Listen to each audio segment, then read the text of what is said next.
Селям алейкум, сайгол Господь, сайгол Архамаслав. Что я хочу сказать? Прежде всего, мы начали жить совсем в другой стране. Мы теперь в российском Крыму. В Крыму, который совершенно живет по другим законам. Раньше законы Украины, которые были законами Украины, у них не было таких законов, на которые могли бы мы опереться и защищать свои права. Там не было закона о правах малых народов и других. Российские законы, прекрасные законы, они на уровне самых европейских. И что сегодня происходит? Сегодня происходит то, что вот нынешняя власть, в которой еще очень много татарофобов, ненавистников, берут эти федеральные законы и для нас начинают их кастрировать. Поэтому нельзя давать возможность искажать российские законы для нас, урезать их для нас.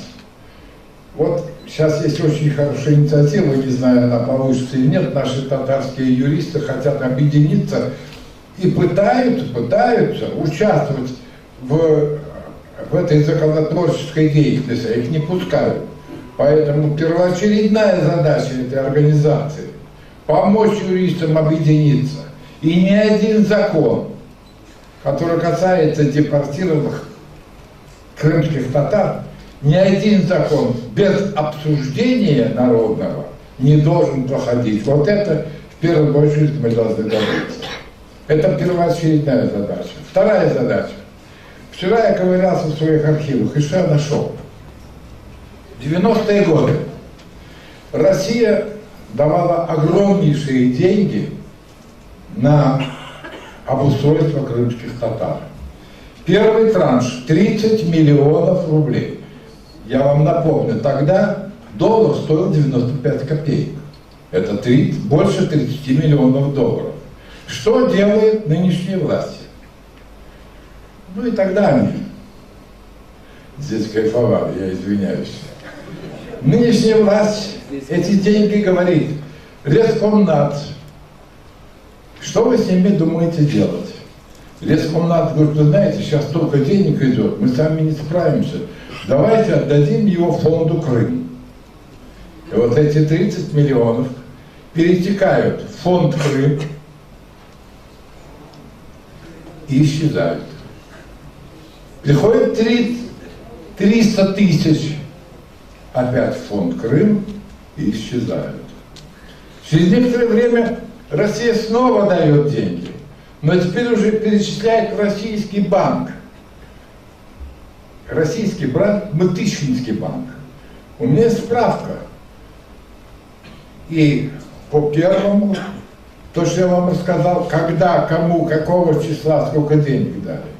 Теперь справка из Мытыщинского банка. Куда ушли эти деньги? Купили вагон Мальборо. Они любят богатые сигареты курить. Причем, заметьте, развал Союза. Люди продали дома, положили деньги в сберкнижки, и эти деньги пропали. Пропали, и люди остались, вот наш народ остался без денег, без ничего. И в это время покупает вагон Мальборо. Куда ушли дальше остальные деньги из этого Мытыщинского банка? По каким-то кооперативам. Единственное, что они купили для народа, тент для МАТа брезентовый. Продолжить дальше. У меня есть письмо генерального прокурора Украины на имя Ющенко, в котором он прямо пишет: в Ленинском районе построили дома, но их нет.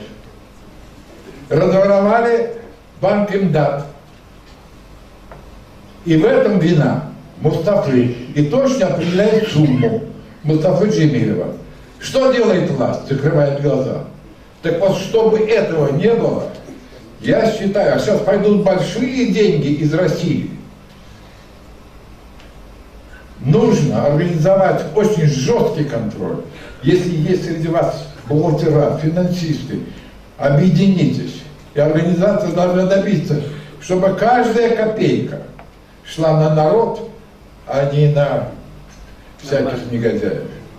Удачи вам, спасибо. Слава Богу.